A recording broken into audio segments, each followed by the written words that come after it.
इस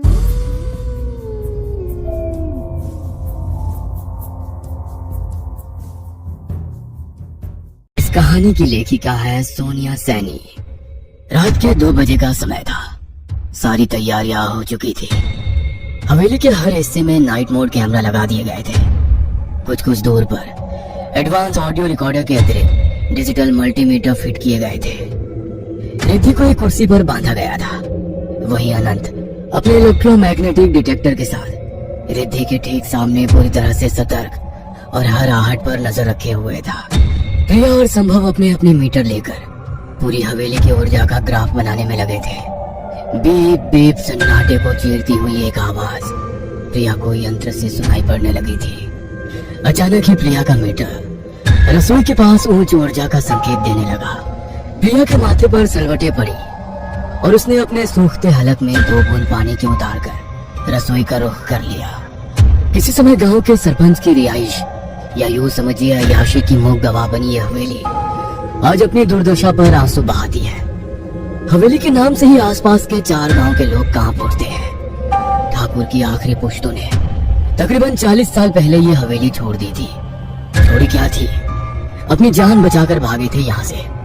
वो गए तो फिर कभी किसी की इस जमीन पर पांव रखने की हिम्मत नहीं हुई। कहते हैं कई बार बहुत से हिम्मती और शैतानी ताकतों से लोहा लेने वाले इस हवेली में आए, लेकिन यहाँ से वापस लौटे तो किसी से कुछ कहने लायक ही ना रहे। इस हवेली की कहानी साधारण नहीं थी, बल्कि काफी रहस्यमयी और डरावनी थी। रसोई के अंदर पहुंचने पर प्रिया को खिड़की के पास से सबसे तीव्र और स्पष्ट सिग्नल मिल रहे थे।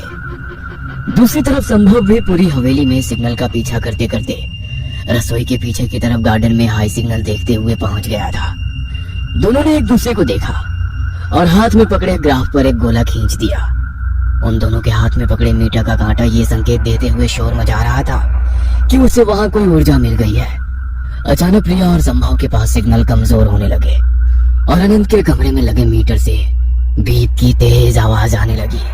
अनंत सावधान हो गया और एक गिलास में दवा की कुछ बूंदें मिलाकर रिद्धि को पिलाने के बाद उसके सामने डटकर बैठ गया। दवा के प्रभाव से रिद्धि की इम्यून पावर न्यूनतम स्तर पर पहुंचने लगी और शरीर के कमजोर होते ही वहां स्थित आत्मा ने उसके शरीर में प्रवेश कर लिया। कमरे में भय का वातावरण स्थापित होने लगा था।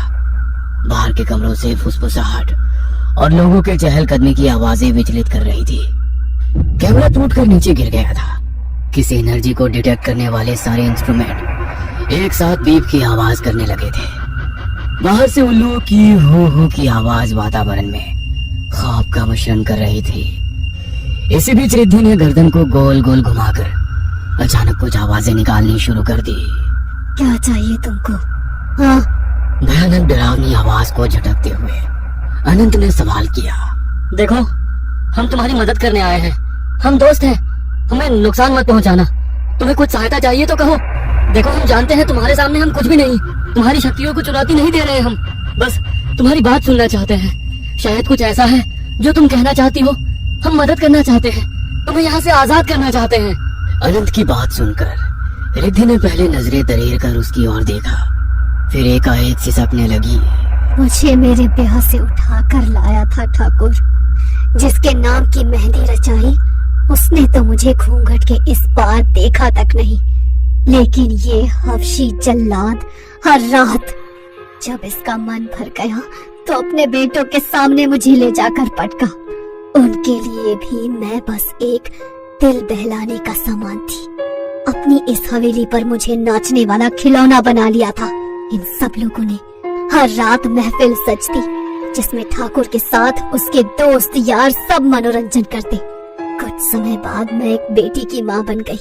अपनी बेटी की खातिर मैं बिना चूक किए हर रोज उनकी महफिल में नाचने लगी।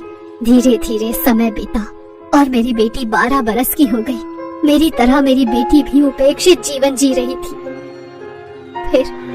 फिर एक दिन उन जल्लादों की नजर मेरी बच्ची पर पड़ गई। वो मेरी बेटी को उठाकर ले गए।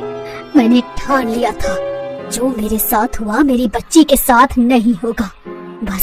बस इसीलिए मैं कुल्हाड़ी लेकर उनके ऊपर टूट पड़ी। मैं अकेली थी और वो 4 कितनी देर लड़ती। उसी कुल्हाड़ी से मेरे और मेरी बेटी के टुकड़े करके इसी हवेली में गाड़ दिया उन्होंने। मेरी बच्ची मेरे सामने ही। इतना कहकर रिद्धि गला फाड़ कर रोने लगी। उस दिन मैं कमजोर थी, लेकिन अब नहीं छोड़ा मैंने किसी को। एक एक से बदला लिया, टुकड़े टुकड़े कर दिए। इतना कहकर वो ठठाकर हंसने लगी। देखो, हम तुम्हें न्याय दिलाएंगे। बस अब अपना गुस्सा छोड़ दो, अपनी बच्ची को लेकर लौट जाओ। ये तुम्हारी दुनिया नहीं है। अब सुकून से आराम करने दो अपनी बच्ची को। यकीन करो, हम तुम्हारे दुश्मन नहीं हैं। अचानक फिर से प्रिया के मीटर में हलचल होने लगी। प्रिया ने संभव को इशारे से सावधान किया और मीटर की दिशा में बढ़ने लगी। हवेली में एक स्थान पर पहुंचकर मीटर बहुत तेज आवाज करने लगा और एक बवंडर ठीक उसके सामने उठने लगा।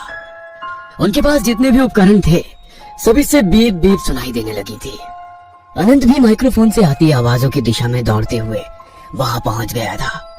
सभी उपकरण यही इशारा कर रहे थे कि वहां अवश्य ही कुछ तो है।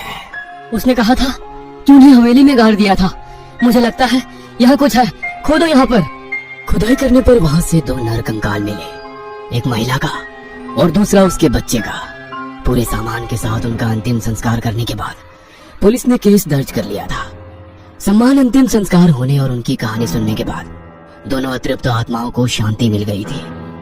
एक बहुत बड़ा केस सॉल्व हो गया था। हवेली अब नकारात्मक ऊर्जा से मुक्त हो चुकी थी।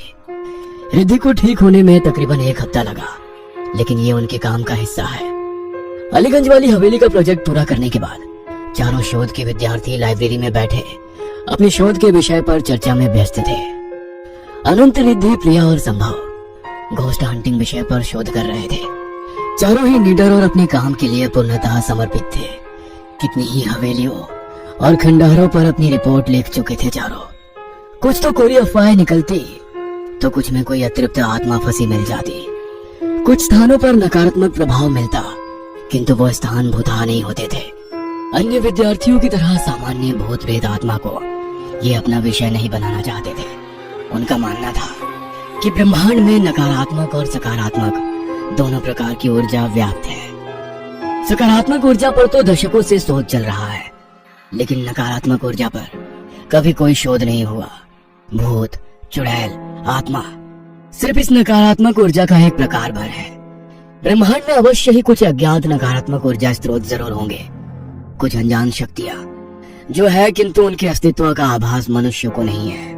विज्ञान में रेजोनेंस का सिद्धांत कहता है कि हमारे आसपास हर तरह की ऊर्जा घूम रही है। किसी विशेष मंत्र, साधना या विधि के माध्यम से जब हम उन नकारात्मक ऊर्जा के बराबर ऊर्जा उत्पन्न करते हैं तो वो ऊर्जा प्रभावी हो जाती है, जिसे सरल शब्दों में सिद्धि प्राप्त करना कहते हैं। कौन सी शक्तियां हैं वो और उनको साधने के क्या प्रकार हो सकते हैं? क्या वाकई है कोई ऐसी शक्ति जिससे मनुष्य अभी अनजान है? बस इसी प्रश्न का उत्तर जानने के लिए वो चारों हर संभव प्रयास कर रहे थे।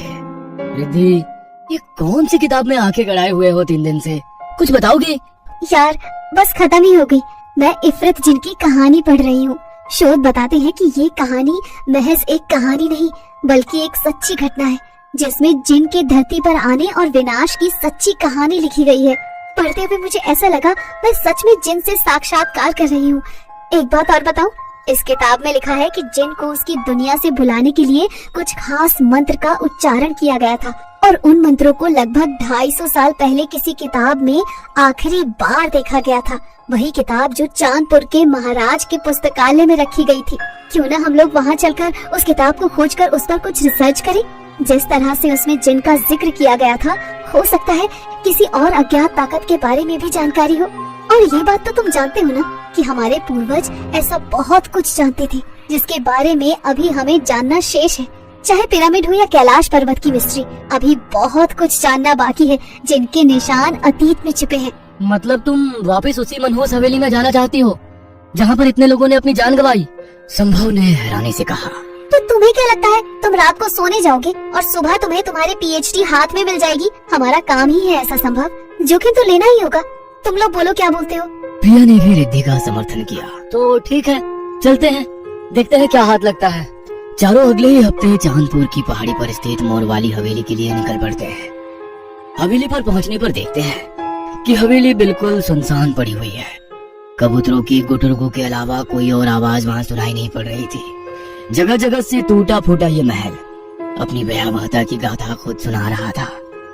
चारों बहुत ही सावधानी से हवेली के पुस्तकालय को खोज रहे थे। पुस्तक स्थित जिनके अनुसार हवेली के निषेध क्षेत्र में ही यह पुस्तकालय निर्मित था। चारों ने हवेली के हर कमरे को जांच परख लिया था, किंतु पुस्तकालय जैसा कोई भवन दिखलाई नहीं पड़ रहा था। अधिकांश कमरे बरसों की उपेक्षा और वहां हुई अनहोनी घटनाओं के कारण जर्जर स्थिति में थे। हर तरफ गंदगी से भरी थी, धूल मिट्टी, मकड़ियों के जाले और अंधेरा। इसके सिवा वहां कुछ भी नजर नहीं आता था। एक एक कमरे का बारीकी से निरीक्षण करते करते वे तीनों एक ऐसे कमरे में पहुंच गए जो कि महाराज का शयन कक्ष मालूम पड़ता था। एक पुराने भव्य से पलंग के अतिरिक्त वहां कुछ ज्यादा सामान नहीं दिखाई पड़ रहा था। हर जगह धूल और मिट्टी का अंबार लगा था। तभी रिद्धि की नजर एक बेहद खूबसूरत से आईने की ओर गई। कितना खूबसूरत और नकाशीदार आईना था। आकार तो इतना विशाल था कि उसके सामने खड़े होने पर पूरे कमरे का दृश्य उसमें दिखाई पड़ रहा था। आईने की नकाशी को निहारते निहारते उसने जैसे ही उसे छूने के लिए हाथ आगे बढ़ाया, ना जाने कैसे पीछे से आकर अनंत उससे टकरा गया और रिद्धि भी जाकर आईने से टकरा गई। जोरदार झटका लगने से अभी तक आईना लग रहा वो दर्पण एक दरवाजे की भांति अंदर की ओर खुल गया, जिसे देखकर चारों मित्रों की आंखें आश्चर्य से खुली रह गई। क्या उन चारों को कोई खुफिया कमरा मिल गया है? क्या हवेली में उनके साथ कोई अनहोनी होगी या फिर कहानी कुछ नया मोड़ लेगी? जानने के लिए देखना ना भूले कहानी का अगला भाग।